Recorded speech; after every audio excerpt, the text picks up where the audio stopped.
much. Thank you very much all for coming. This is work I've done in my PhD thesis, so with my two supervisors. And if you want to have a look or a closer look, then just go on the archive and search for my name, and you find all the papers. Let me remind you of some of the beautiful pictures that we have of the history of our universe according to current theory. So the universe started out somewhere there, we don't know how, we don't know why. There's a period of superluminal expansion, which is known as inflation. And there are matter forming, galaxies forming, and that's today's epoch. And there's again an accelerated expansion, so that the geometry of the universe, as well in this period of inflation, as well as today, is quite close to the Sitter space. So that's why the Sitter space is an interesting object to study. And of course we have satellites measuring things, so then we get something nice like this. We subtract all the noise. This is a very important result. This result is experimental data with one would have to compare the results. So this is something that can be done from results of my thesis. They can be compared against this data, so it's quite relevant, I think. Overview of the talk. Maybe that I'm running a bit out of time, then we just skip the last part. It's not so important. So I will start with a small introduction, saying what I want to do, define my problem. I will get through some important points of the calculation. I will explain how to calculate effective action, and then start the results. So the results, there's a result about the stability of the Sitter space against quantum mechanical perturbation. There's a result about two-point function of metric, two-point function of the Riemann tensor, and then I will have something to say about the initial state in this case. So start with introduction. As I said, the Sitter we can take as a model of this inflationary geometry, where instead of a scalar field, which is usual in such models, we have just a cosmological constant, lambda, which is positive. The thing that is done normally are tree-level calculations. So this is more or less easy to do, depending on the model. But there's the possibility that quantum corrections in this inflationary period, they can accumulate, and in the end we have a large effect. Normally quantum corrections are small, but in this case it could be that something accumulates, and of course it's important to check if it works or not. And okay, so what we do, we take Einstein gravity, we take so-called semi-classical Einstein equations, which means that we have the Einstein tensor, we have cosmological constant, and instead of some classical matter, we have some expectation value of a stress tensor operator for some quantum fields and some quantum state. Of course, these equations have to be solved in a sense self-consistently, as it says there, because the state of the matter fields depends on the geometry, but the geometry is the solution of this equation. So it's a quite non-trivial problem. In the Sitter space, this can be done, and then the next step is, well, okay, what do? We include fluctuations of the metric, make the problem a bit more complicated. And these fluctuations, so these fluctuations H here, these are the ones which appeared in the picture below as bright dots, or they're connected to this. So, and for the people who like Feynman diagrams, there's a semi-classical background. We have a tree-level graviton, we have a one-loop calculation of matter, some counter terms, this is 0, so this is semi-classical Einstein equation. And then for the metric fluctuations, okay, well, it's a one-loop calculation. It's non-trivial because it's in a curved space background, but it's one loop. So there are techniques known that one can use to deal with this. Points of the calculation. What did we do? Yeah, as I said, we have Einstein gravity, so we start with the standard gravitational action, r minus 2 lambda. And then we add some matter action, Sm, which for the moment I can leave unspecified, and then we just put whatever fields we want there inside. And as I said, the subject of my thesis was matter loop correction. So the question is, if you calculate stuff with these actions, inevitably graviton loops will come up. The question is how to suppress them.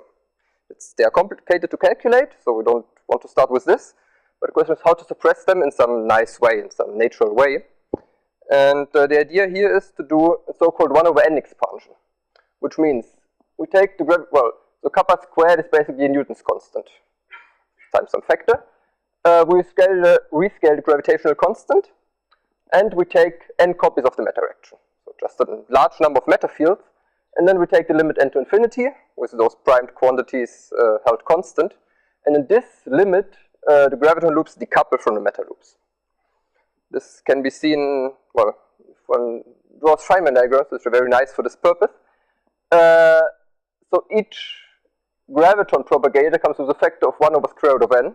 if we rescale the gravitational constant, you see the metric perturbation comes as a result of kappa, and so you get a factor of square root of n. But with n matter fields. So this diagram, the second one, has an overall factor of unity, and is as important as the tree-level part.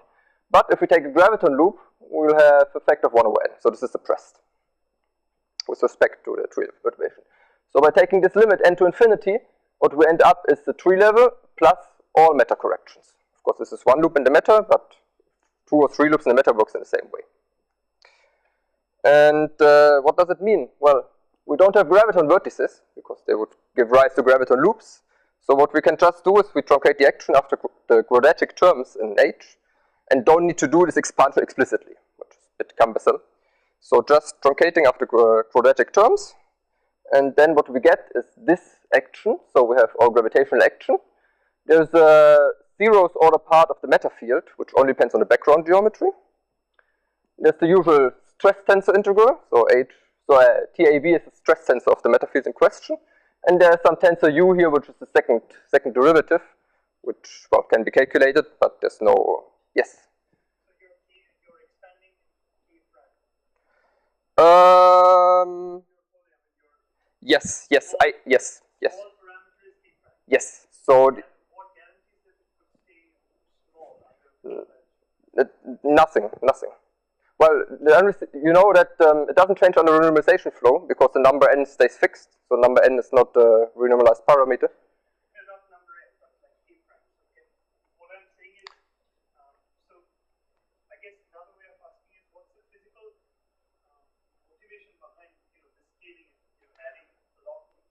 Okay, so the scaling is just a mathematical trick. But the physical motivation is that, of course, in a standard model, you have a huge number of matter fields. Right, in inflation, so we need fields that are lighter than the scale of inflation. There are around 30, 40, 50 of them, we have to count. And of course, that's a lot more than just one graviton, right? So that's the physical motivation behind. And then this rescaling is just a mathematical trick to get what we want. So what I will do in the following is I will drop those primes and just take the action and truncate it. That's the easiest way. Okay, then there's a problem in cosmology, namely if one does, say, a flat space scattering experiment, one has an in region and an out region, and then one says, okay, in those regions there are no interactions, so I take free theory there, and then I have some localized interaction. But in cosmology there is no such out region. I mean, what we do is we observe the cosmos now and not sometime in the future, and the interactions today they are as strong as ever, so there's nothing we can do about this. There's also a similar problem with the in region, but we'll come to this later. So that's the last part of my talk. And what we do is, well, we don't do scattering in cosmology, right? We observe what is now. So what we have to do is to calculate real expectation values of some operator in a well-defined initial state. So this is what is called here this in. That's an initial state, sometime at the beginning of inflation, so very, very soon after the Big Bang. And then there's a formalism which is called, well, in or closed time path formalism, which allows us to calculate expectation values of this sort. The idea is that we take the standard path integral formula, so this is calculates the matrix element by the path integral in some well-defined in and out states, so this needs to be specified a bit further, but one can do it. And then what we do is, in this expectation value, we just insert a sum over states at a final time.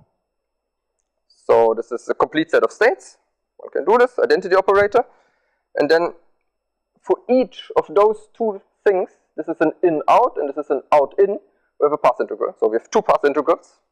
That's why it's called, well, doubling of fields. You can introduce two fields. One plus field, which is the usual out-in, this is this part, and a minus field, which implements this part of the sum. And then, of course, one has to integrate over them. At the final time, the fields are equal, so that's the same state here. And that's the idea of the formalism. And you can see what it does. What we get is a real expectation value, so operator A and B. It's worth to mention that, well, here in this formalism, A is always time ordered. But in the closed time path formalism, we get, well, time ordered parts, anti-time ordered parts, and by combining them suitably, we can also calculate Weidmann functions, positive and negative frequency. So this is an extension which contains the standard one as a subcase. It's very useful. Alternatively, instead of taking two fields, one just takes a closed time path. The second name comes from. So the time integration in the usual path integral here, they go from, say, minus infinity to plus infinity. Take infinity on this side. And then you see that the second one here comes with a minus sign, which is basically coming from the fact that this one is a complex conjugate of state like this. So we get a minus sign, which means the time integration runs on reverse. That's all there is to it. So this is one thing that one needs to take into account when calculating expectation values. It's a bit more complicated technically, but principally it's the same thing. Then the second thing. We don't want, or we're not really interested in the matter fields, because we can't observe any correlators of them today. So what we want to do is we calculate corrections to the gravitational field, which means in our path integral, we just integrate out all the matter fields. We don't want to put external matter fields there, so we can just integrate them out. And what we get is, so we take, well, our usual action, d phi dh, and integrate, do this formal integral over d phi, and get something which is called effective action, which only depends on the metric perturbation. This can be done. We have the usual divergences, one loop divergences. We need counter terms. It is well known that these counter terms for one loop cases are quadratic in the curvature tensors. So this is a combination we can take here. Because of the Gauss-Bonnet identity, we don't only need two of those terms. So there are three, but they are not independent. So two is enough. And this is what comes out of the calculation. So this is the effective action, which we then can use to study everything else. It looks quite complicated, but in reality it is easy. We have the gravitational part, which doesn't change because it doesn't depend on the matter fields. We have our counter terms, which are these up here. And we have just expectation values of the operators we had in the expansion with respect to the matter field state. So there is an expectation value of the stress tensor.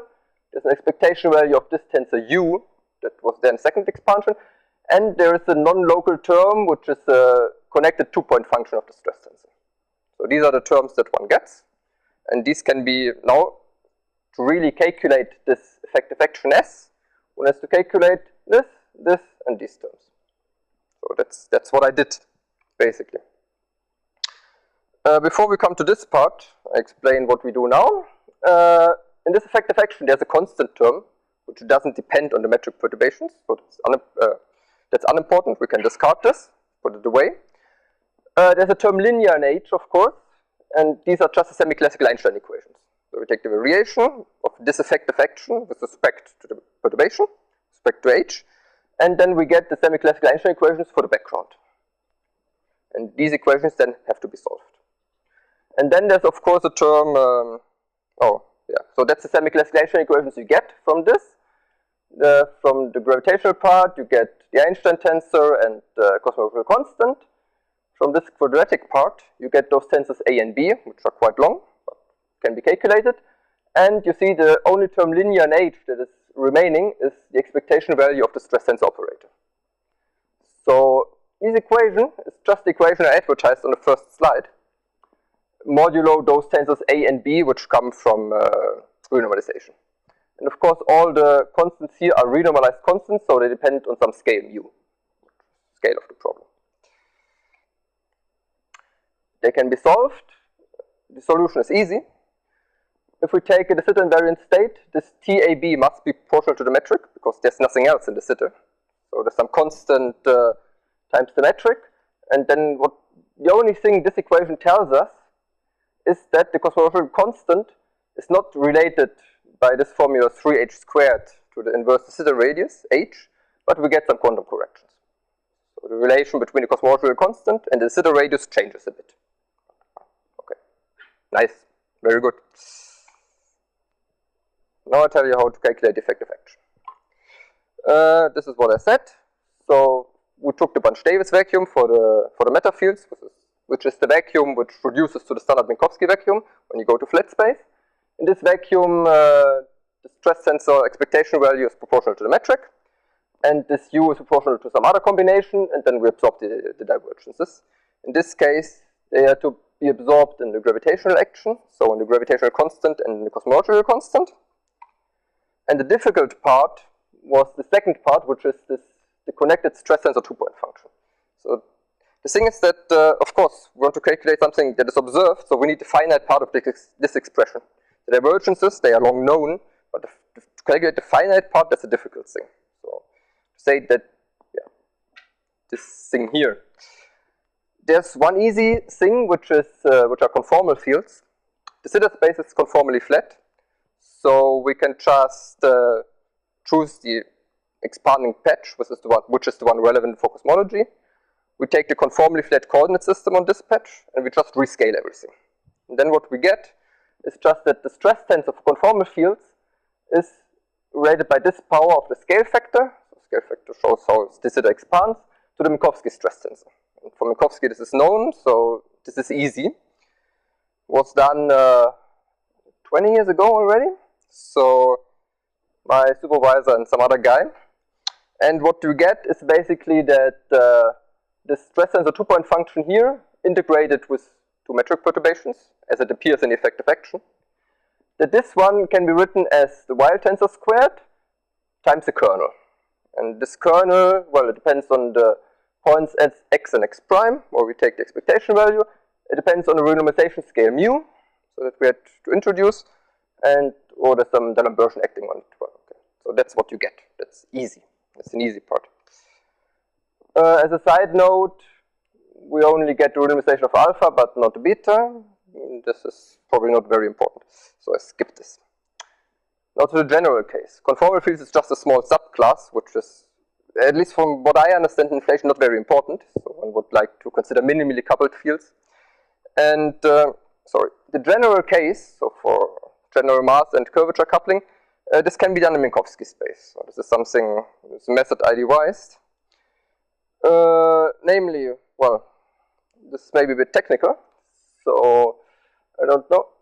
One has a Mellin-Barnes representation for the propagator in Minkowski space, and there is a formula for the product of propagators, which appears in the stress tensor two-point function. So the stress tensor is quadratic in the fields, and we have two stress tensors, so 4 fields, so 2 propagators. And there's a very nice linearization formula for this.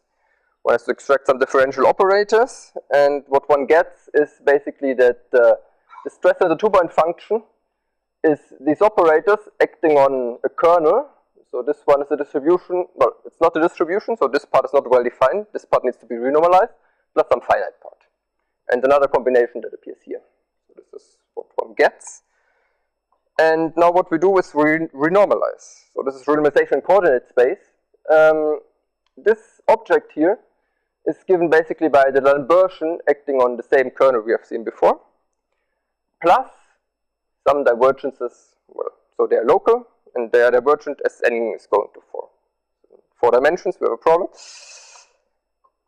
But these operators, if we integrate them against the metric, or against metric perturbation, what we get is just the right terms that we need to subtract those infinite parts here into the coupling constants, which are not yet fixed, into alpha and beta. So we renormalize alpha and beta, and the result for the cases where it has been done in momentum space agrees with momentum space. So this is a very nice thing, and this is completely general. So you can take any series, scalar fields, vector fields, spinor fields in Minkowski spacetime, use this method, and you get a renormalized two-point function. Of course, Minkowski space is not what we want the zeta space. The zeta space is a bit more difficult. It's curved. Technical problem is that we don't have a linearization formula for the product of 2 propagators. So there's a representation for each propagator, but not for the product of 2, which we need for the stress tensor two-point function. And, well, what one can do, one can take the general idea and just try to calculate special cases which are important. So, an important case in inflation is the massless minimally coupled scalar field. This is just d phi squared in the action. And, well, what we get is something like this.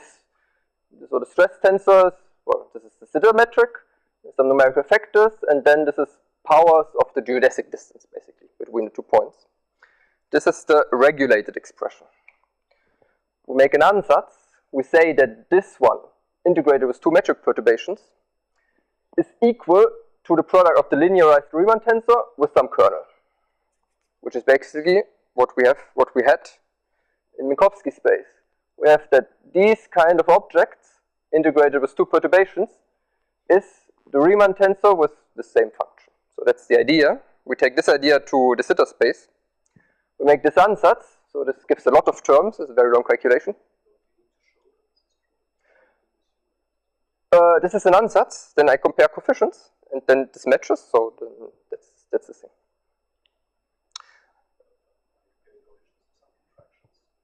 No, I'm comparing, so I'm taking this expression, putting it here, integrating by parts, and comparing with this. And then really comparing the whole tensor structure, so point for point.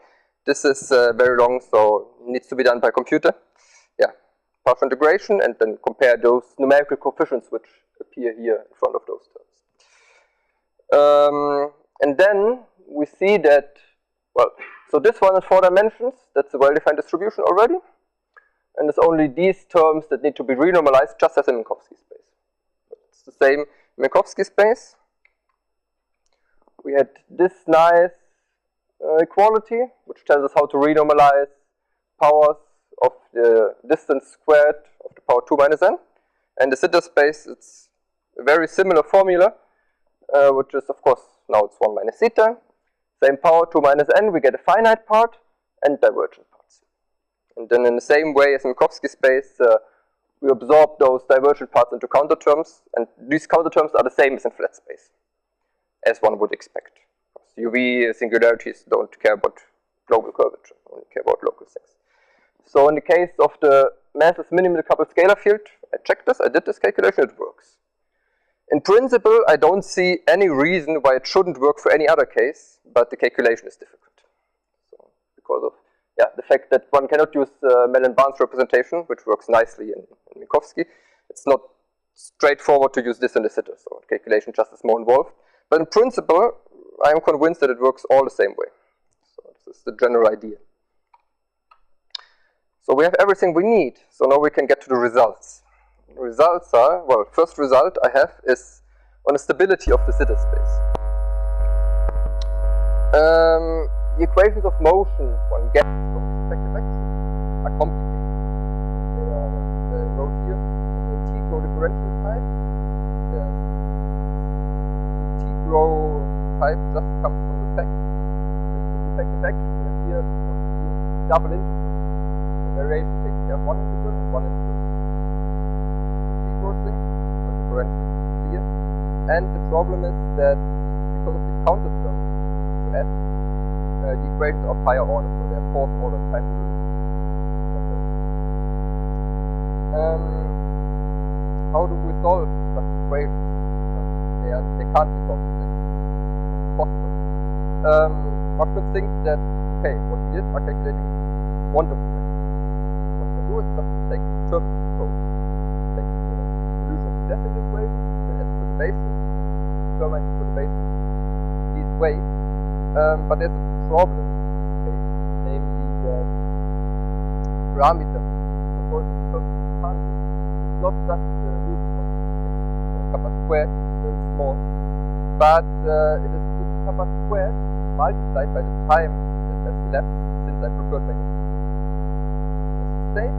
I observe now there's a long time that has elapsed. This time multiplies the kappa. And then, of course, the effective determinant parameter is large. Gives strong history. What one can do is use the so-called method of order reduction. This one gives nice results. How does it work? So we have an equation, say, of the type prime plus df. Kappa equals kappa squared the method of order reduction works by saying that, okay, this equation is the equation I get left, zero order. So I just, this one is an order kappa. So I just substitute this equation.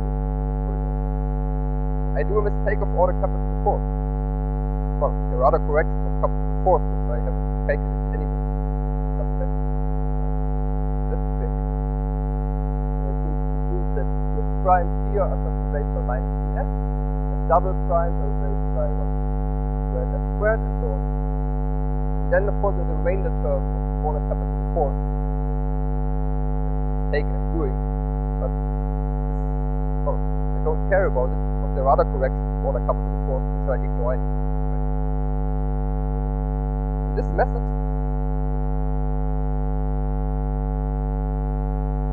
f double. When I take this equation, take another derivative of it, then this is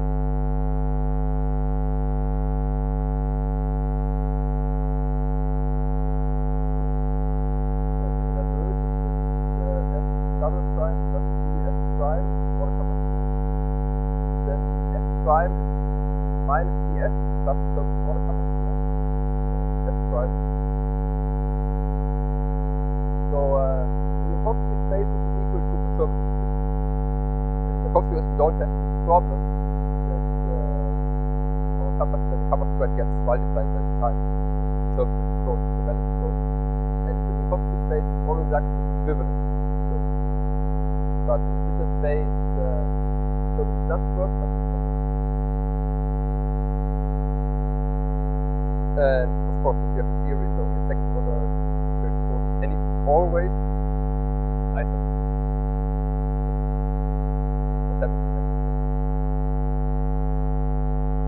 Okay, how to resolve the equation? Well, decompose our vector perturbation as usual, scalar vector and tensor parts, and we fix the gauge. Gravity, linear gravity is gauge transformation. So we have to fix this gauge. The nice thing is that in order we are working the equation, the separate equations for the tensor parts and the vector parts for the scalar parts, which are of these type. Performance here.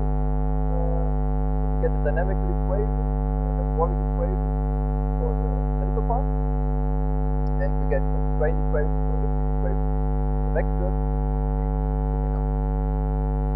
These are the exact equations for performance field. So this guy here is for parameter. And for other fields, the results are generalize this. So here you might get another coefficient. You may get another one. Type of equation. Okay. So the strain equation is the solution for the vector and scalar part of the gauge. That's the general relativity also the case, for the case linear order of the lines. And the solution for the tensor perturbation for the late time for the future is constant, but does this mean that there is a constant influence in geometry? The answer is no, because no observer can access all of this. So one needs to look for some local observables can be measured by real physical experiments. And one of those observables is Riemann tensor, the linearized Riemann tensor. And this one vanishes late time. Which means that start with any perturbation at some initial time. At late times, the effect is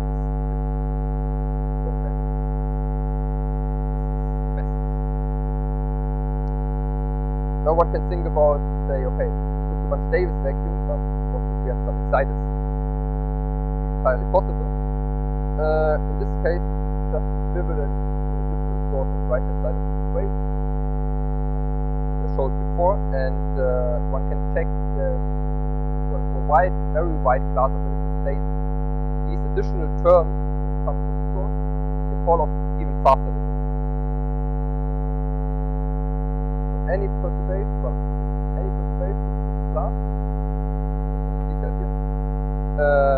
Perturbations are not measurable. The Sitter space is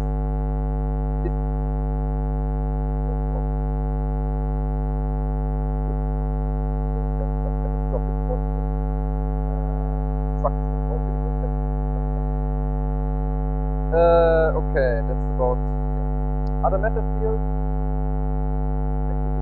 Non-local terms which appear in the kernel I showed before, they don't contribute to those equations. And the local terms must be invariant under Newton's scaling. This allows us basically to restrict the form of the equation even without doing anything. And then one can take the general equation can come out of this, and therefore predict. So maybe that Riemann tensor falls off a bit slower than most cases, but it's still falling.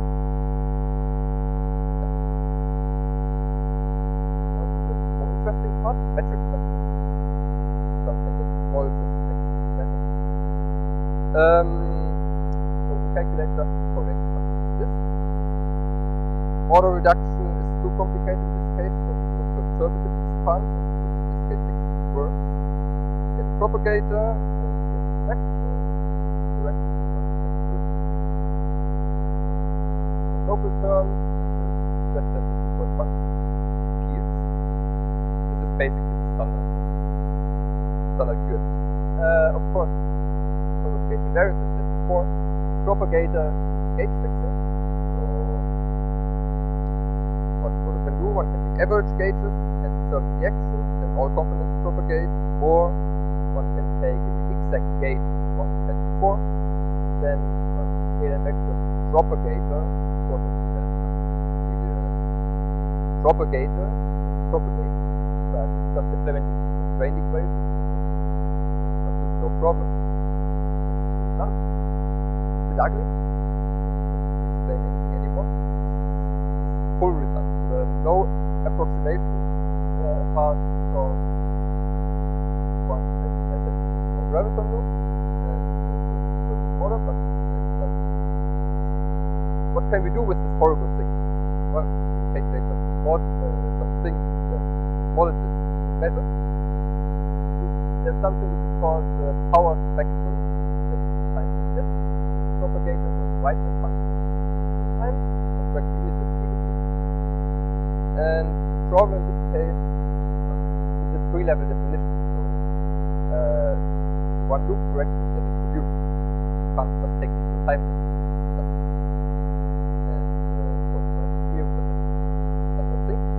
And the physical interpretation of such a test function would be, well, by measurement resolution. You don't have measurement in infinitely thin types. Always have a resolution. So I take, well, immediately a Gaussian small width, which works well. And then there are two limits of full power spectrum. It's still ugly, as shown here, but there are two nice limits. One is so-called super horizon mode.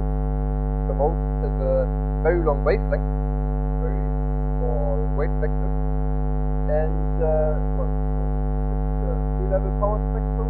That's important. The important part of this is that here there's no logarithmic dependence on the momentum. So this one is nice, has zit isometry. Unfortunately, that means also this one cannot see. For well, this number here is not big enough to overcome small kappa square. Not measurable, but mathematically it's nice. No problem.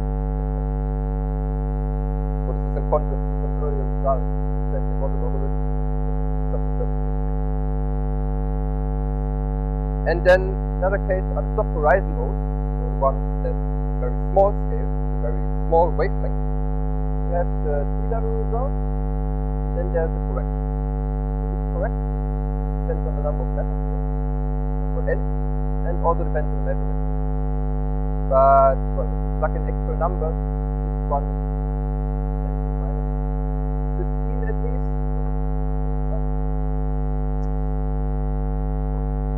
But much by results recently.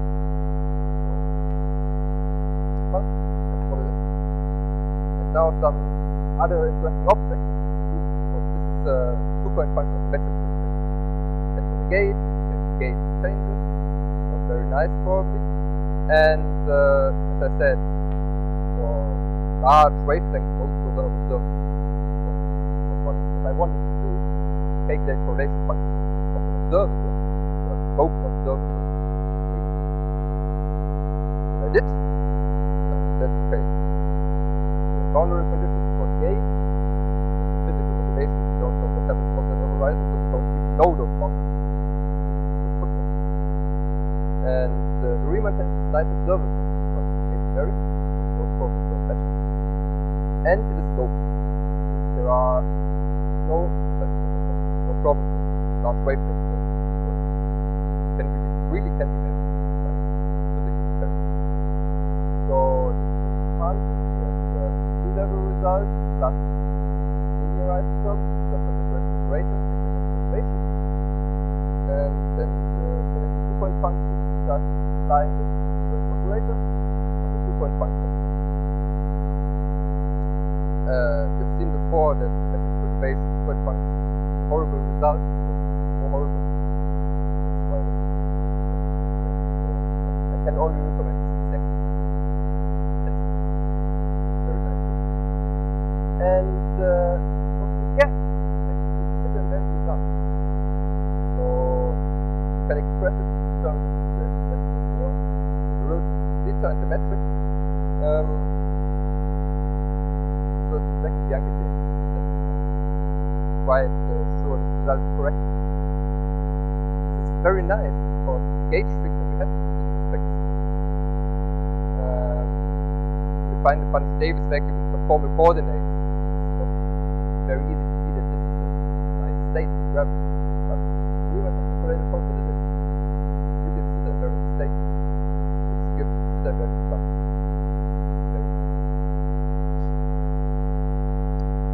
Study the structure, well, decompose wild tensor, root tensor, which is scalars maybe. Typical term looks like this. Maybe it's nice, maybe it's not. Manage.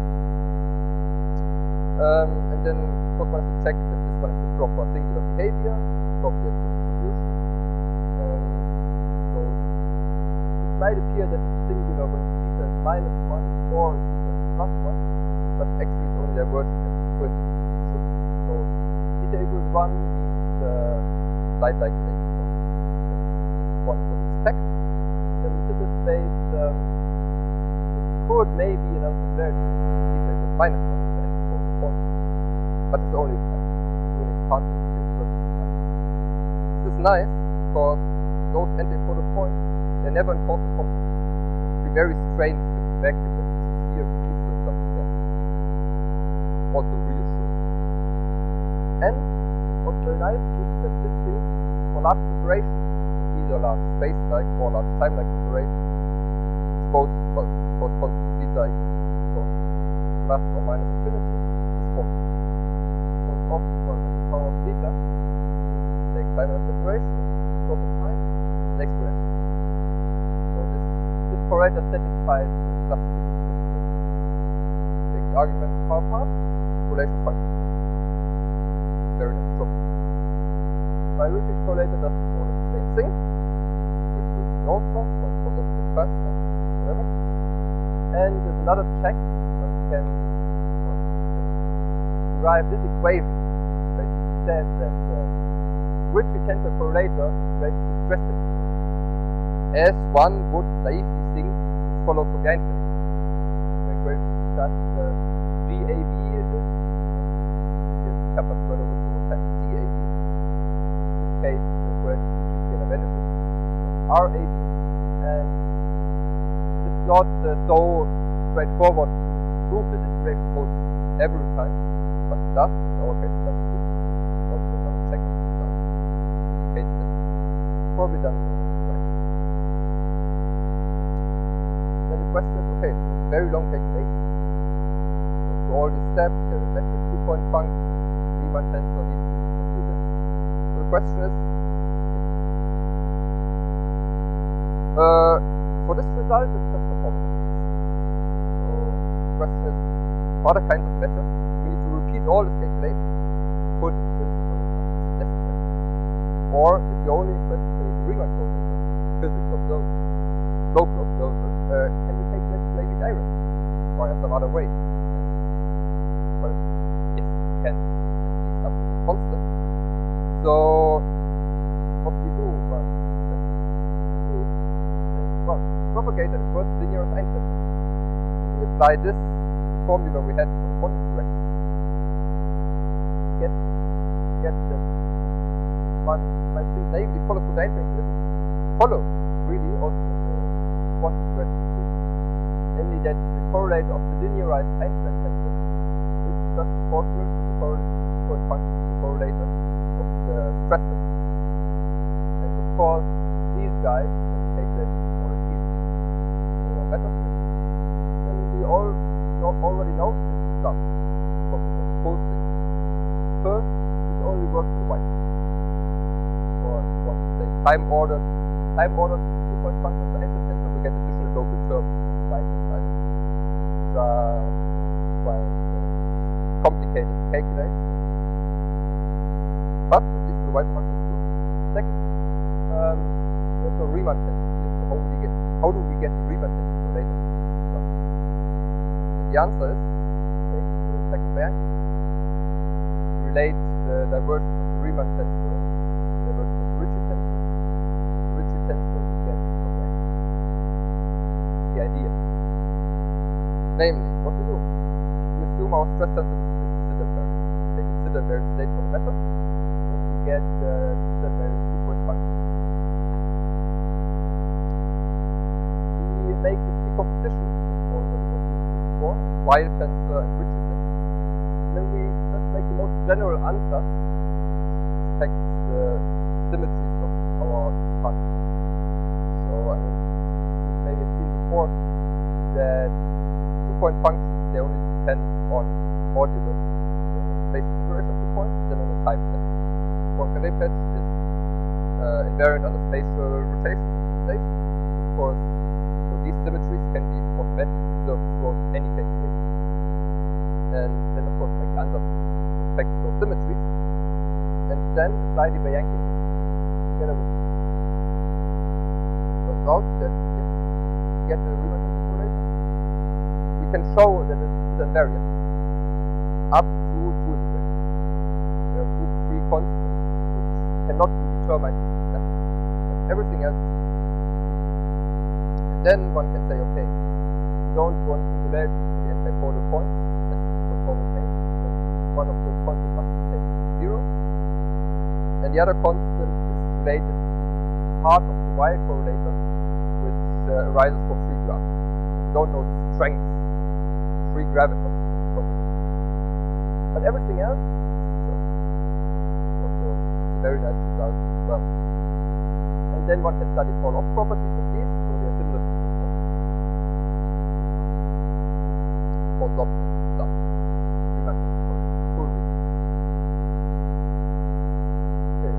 Time because it was the initial state, that there was also a problem. Why is there a problem? Well, space expands going to the future and contracts going to the past. So the past is very strong in direction. Of course, we can't say that this is nothing for the breach, but the objective direction are there. And so we have to think a bit about the initial state, and it does not disappear. So what we do in principle, take an initial state, has the appropriate correlations metric and metaphor. No free space, no direction. And solution that works, well, it's similar to the computer. If it's directed, then insert an exponential factor to ensure convergence. So this basically means that the direction vertices they get adiabatically switched off.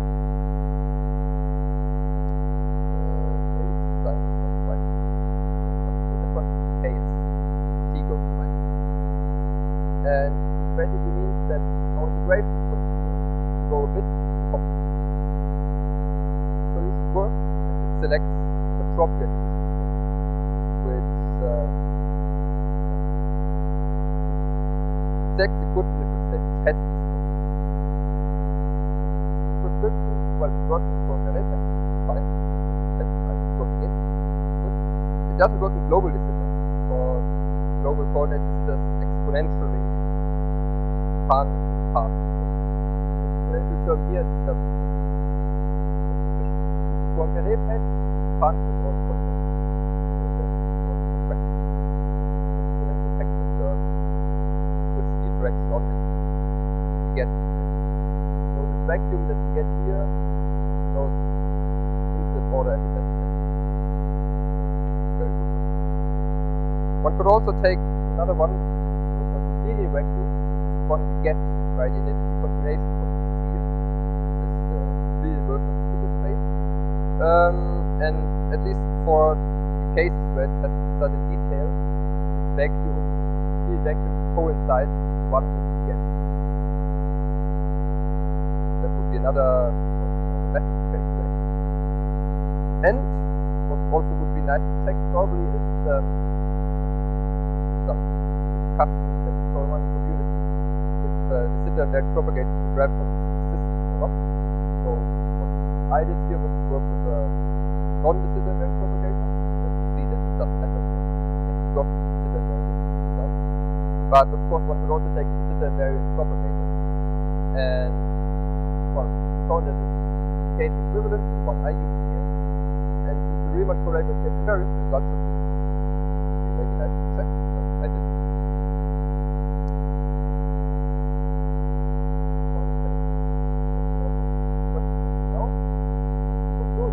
So I did study the stability of the Sitter space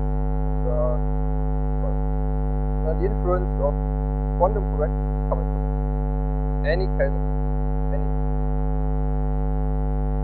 aeroplane correction power spectrum. Well, we've seen that it's what is not large enough to measure in its video, but it can be done. We have this nice and then Riemann tensor correlator, a lot of properties and everything. And I can calculate this correlator for all other matter fields directly up to the point. If you give me only pressure. So that's 2.5 for any theory you like. I put it in my formulas. I give you the Riemann tensor correlator, which incorporates those necessary. And the results you see this. Well, okay. With an output, what one could do, could be done. So cosmologists, maybe they would be interested in reconstructing power spectrum directly from Riemann. Riemann calculator is easily calculable. Power spectrum is something they like. Calculate from this directly, maybe, I don't know. The field calculation I commented about, and maybe also a calculation to all orders in common. Because this was determined, first order. Maybe it's possible to do a calculation to all orders. Also be an extension of this work. And of course, wasted.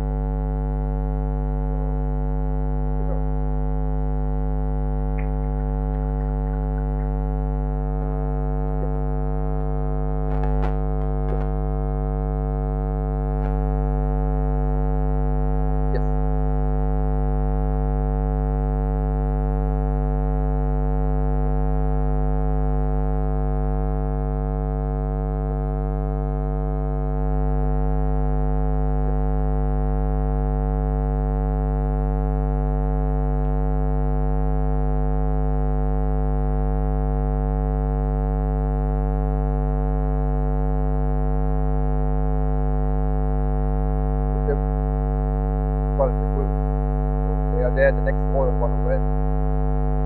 That they will.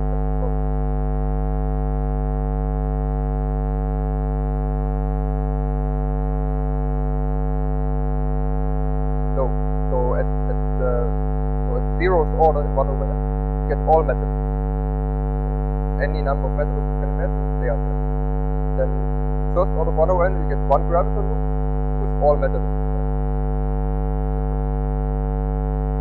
Maybe it's a bit more complicated, higher orders, but say the next order 1 over n, you get one graviton with all metals.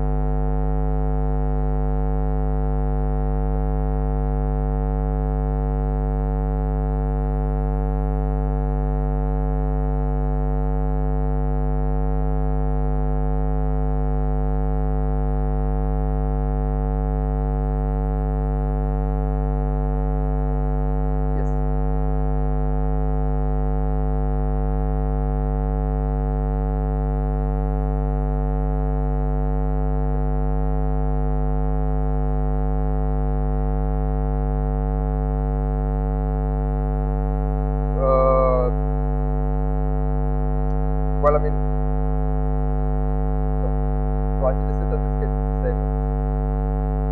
This is, well, it doesn't work in a technical sense. So to derive this realization formula, in that space I need to do an integral integral Malebranche involving 4 gamma. Solution is consider space, I would have Malebranche with 8 gamma. There's no close expression for this. It's just one can work with this integral unevaluated, then it would probably work the same way.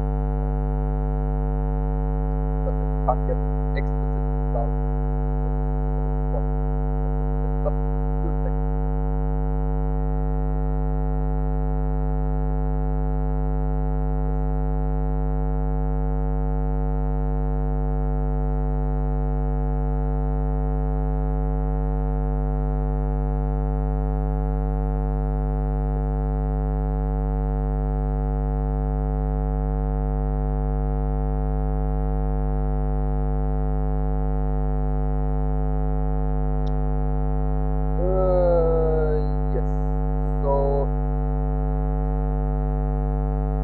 Well, there are 2 types of logarithms. One that comes from placing a correct factor, Fourier transform for massive particles like graviton. This one is, well, this logarithm in my calculation is there, corresponding to properly placed. But if you calculate Riemann tensor already before, those terms so much. You don't contribute. That's one type. And the other one has to do with well, the selection of an appropriate initial state. There are also logarithms here coming from this. And these are effectively suppressed by terms which, if you don't do it right, here from the initial state. They are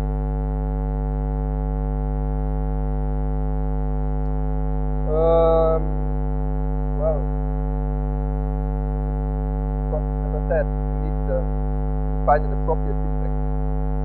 This description was a dash, select a diabetic feedback, which presumably is good.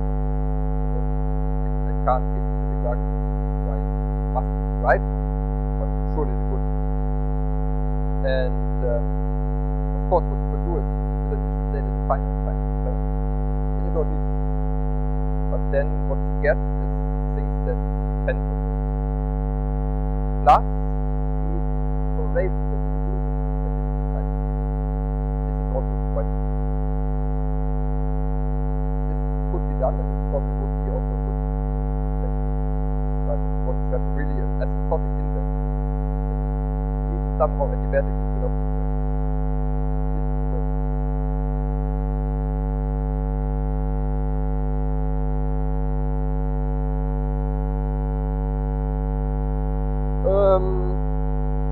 well, probably all of them.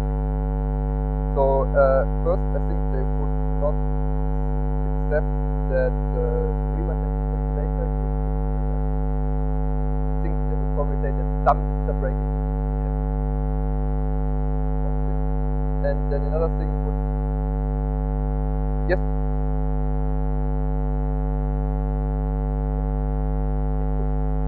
Yeah, of course. I've done the calculation.